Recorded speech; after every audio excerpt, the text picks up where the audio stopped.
Nouveau numéro de Ça vaut le coup, l'émission qui donne du sens à votre épargne sur Boursorama. Aujourd'hui, votre invité, c'est Mathieu Lefebvre, le PDG de Waga Energy. Bonjour. Bonjour. Merci d'être avec nous sur Boursorama.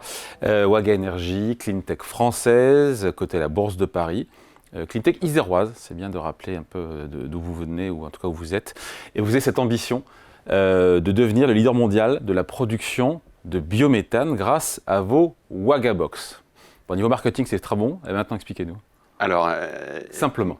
En fait, aujourd'hui, au niveau mondial, l'essentiel de nos déchets sont stockés dans des installations de stockage de déchets. Et ces déchets qui contiennent de la matière organique. Déchets du quotidien. Déchets du quotidien, la peau de banane, le reste de yaourt, la couche, etc. On ne sait pas recycler le pot de yaourt avec le yaourt autour, m'a expliqué un jour le patron de Veolia. C'est compliqué de recycler ça. C'est un autre sujet. Et c'est un autre sujet, et puis il faut avoir la vision mondiale. C'est-à-dire que le recyclage dans un certain nombre de pays aujourd'hui, je pense notamment aux États-Unis, bon, c'est pas encore très très développé, et donc la réalité c'est qu'il y a plus de 2 milliards de tonnes de déchets qui sont produits par l'humanité en très forte croissance, et que l'essentiel de ces déchets sont stockés.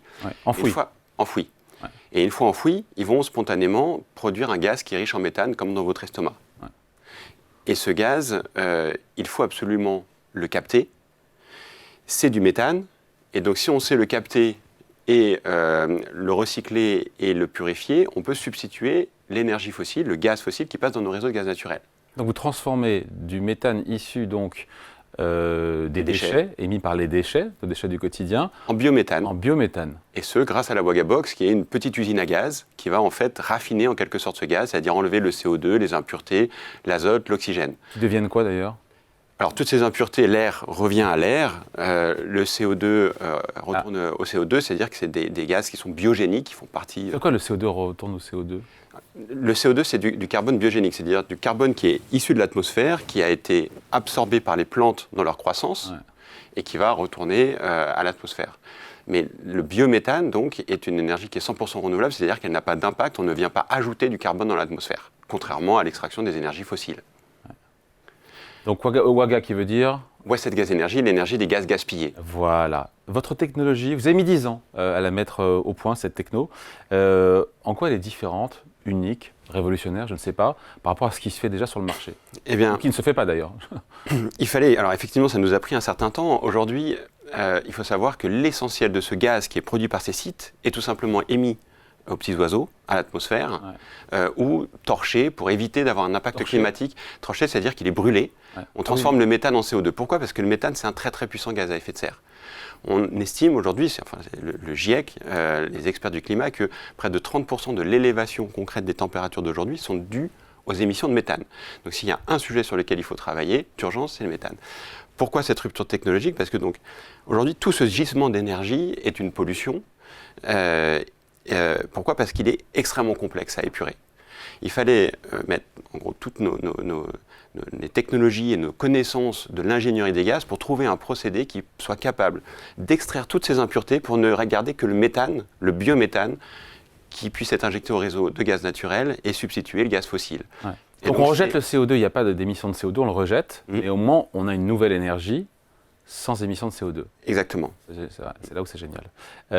Et donc, on comprend bien, à mot couvert, et encore vous le dites, Mathieu Lefebvre, que ce traitement des déchets, il faut le rappeler, c'est une des principales sources de CO2. Et c'est pour ça qu'il y a urgence à s'en occuper. Alors, c'est une des principales sources des émissions de méthane. Avec l'industrie du pétrole et du gaz, avec les mines, etc. Et le méthane, c'est effectivement un contributeur clé du changement climatique, mais c'est aussi un pilier de la transition énergétique. Le biométhane, c'est l'énergie renouvelable qui substitue directement l'essentiel de notre consommation d'énergie, c'est-à-dire le pétrole et le gaz. Et donc c'est urgent de la développer et de transformer cette pollution en ressources. Voilà. Et au quotidien, après, ce biométhane, il sert à quoi ? Alors ce biométhane, il est injecté où ? Il est injecté dans les réseaux de gaz naturels. Donc aujourd'hui, quand vous allumez votre gazinière, quand vous allumez votre chaudière, ça brûle du méthane. C'est le même. C'est du biométhane, c'est cette molécule, le CH4. Donc le méthane, il substitue tous les usages du pétrole, du gaz, du charbon fossile. Donc c'est la chaudière, la cuisinière, l'industriel. C'est le premier carburant alternatif dans le monde. Des millions de véhicules tournent au méthane. Donc on peut, je dirais, faire tout ce qu'on faisait avec les énergies fossiles avec le biométhane. Il y a d'autres moyens de faire du biométhane, ce n'est pas le seul moyen. Évidemment. Et heureusement, le gros du potentiel de production de biométhane, on le voit derrière d'ailleurs, derrière vous, c'est les champs, c'est les déchets de l'agriculture, de l'agro-industrie, les stations d'épuration. Donc toute la matière organique est un potentiel de production de biométhane. Waga est concentré sur le biogaz qui va être émis par les installations de stockage de déchets. Et il y en a 20 000 dans le monde, et c'est des quantités d'énergie assez considérables. Donc biogaz qui, quelque part, c'est un pilier, mais c'est très important dans le cadre d'une transition énergétique. Pour pouvoir réussir, c'est important, ça. Essentiel.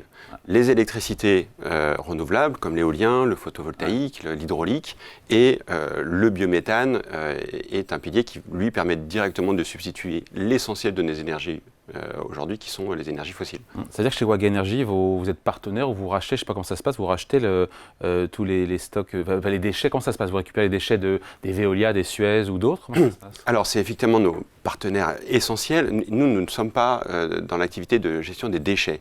On vient simplement récupérer un sous-produit de cette activité quand les déchets sont stockés et vont produire spontanément du gaz. Grâce à cette technologie, on a un rendement de récupération et une efficacité à la fois climatique, énergétique, économique extrêmement élevé pour donc valoriser l'énergie produite par ces déchets. Ouais. Tout ça, j'ai envie de dire, pardon, question ville, mais tout ça à prix compétitif?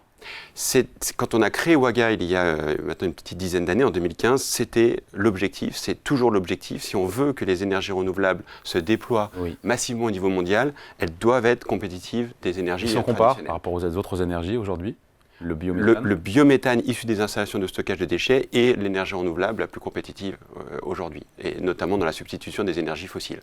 Bon, vos Wagabox, vos unités de Wagabox, vous les concevez, vous les fabriquez ou vous les sous-traitez? Alors, on est sur un modèle un peu particulier où, en fait, c'est donc des petites usines à gaz relativement complexes sur un métier très spécifique.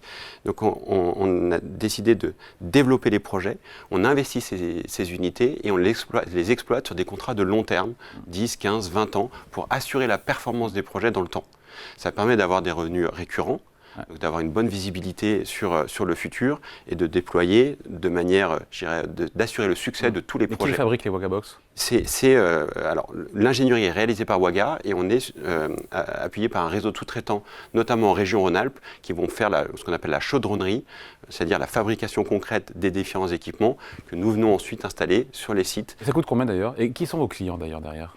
Alors concrètement, une Wagabox, il y a deux principaux flux. Il faut acheter le biogaz, c'est-à-dire qu'on incite les opérateurs à capter cette ressource pour nous la vendre, pour avoir un revenu économique, et vendre le biométhane aux énergéticiens. Ça peut être Total, Engie, Air Liquide, etc. Les gens qui vont consommer du gaz et ensuite le distribuer. Et donc nous, au milieu, on va transformer ce biogaz brut en biométhane et être rémunéré pour cette transformation. Voilà. Sachant que vous parlez d'Air Liquide, vous avez raison Mathieu Lefebvre, Air Liquide c'est votre actionnaire principal. Qu'est-ce que Air Liquide vous a apporté dans l'aventure? Énormément. Pour ma part, j'ai fait toute ma carrière à l'Air Liquide avant de créer Waga Énergie. Donc toutes les connaissances autour de l'ingénierie des gaz sont clés. Et Air Liquide est un soutien depuis l'origine dans l'aventure Waga, puisque c'est le premier actionnaire de Waga Énergie. Et voilà. Ouais. Après, c'est important parce que Air Liquide est coté en bourse, vous êtes aussi coté en bourse. Qu'est-ce que ça vous a apporté, la cotation en bourse? Bon, là, vous êtes coté depuis 2 ans. Voilà, l'action, bon, ça n'a pas trop bougé, quoi, en gros, non, si je résume? Je pense qu'en relatif, on a un beau parcours boursier et pour le moment, on est très Introduit à combien? À 23,54. Et là, on y est, quoi. À 25 et quelques. Ouais, voilà. Dans une période pas complètement évidente pour les petites et moyennes entreprises. Vous avez raison, vous avez raison. Mais bon, vous l'avez peut-être constaté, gros succès commerciaux aux États-Unis. Notamment, vous avez raison. J'aurais dû commencer par ça. Cocorico, aux États-Unis, c'est un marché prioritaire pour vous l'avez toujours dit, votre deuxième marché, et vous venez de signer un nouveau projet. Tout à fait. Avec Decatur dans l'Indiana, et c'est le 7e projet signé en relativement peu de temps. Il faut avoir en tête que les 6 derniers mois, on a engagé plus de projets aux États-Unis que tout ce qui a été engagé de manière cumulée depuis la création de Waga. C'est pour vous dire l'accélération qui est en cours sur un marché où il faut savoir qu'aux États-Unis, c'est 2700 installations de stockage de déchets. marché quasiment vierge où il y a des centaines de sites à réaliser. Donc on est quand même extrêmement fiers d'avoir fait ce choix très ambitieux et volontaire, si je puis dire, de partir aux États-Unis et de craquer ce marché pour une jeune entreprise industrielle française dans le domaine des infrastructures énergétiques. C'était pas gagné et c'est un énorme succès effectivement aujourd'hui de pouvoir se déployer aux États-Unis. Ouais, j'ai pas ma réponse à la question. Là, on voit les Wagabox derrière. Ça coûte combien une Wagabox? Alors une Wagabox, on va dire une petite Wagabox, un investissement de l'ordre de entre 3 et 4 millions d'euros. Et une grosse Wagabox, parce que les gros sites américains sont beaucoup plus gros, ça peut représenter une dizaine, une vingtaine, voire une trentaine de millions d'euros. L'objectif de chiffre d'affaires, je l'ai vu passer, c'est 200 millions en 2026. En 2026. Ça sera peut-être même avant. Ouais, on a déjà essayé de tenir nos objectifs. Non, on a une guidance, on la change pas. Et ça montre quand même, pour une jeune entreprise industrielle sur des revenus récurrents, à quel point, je dirais, on exécute le plan. Bon, on sera là pour suivre ça, vous reviendrez nous voir. Merci beaucoup. Mathieu Lefebvre, donc, le PDG de Waga Energy à Cleantech Isawa, à ce côté, à la Bourse de Paris. Merci à vous. Merci à vous. Et ça vaut le coup, on revient bien sûr la semaine prochaine sur Boursorama.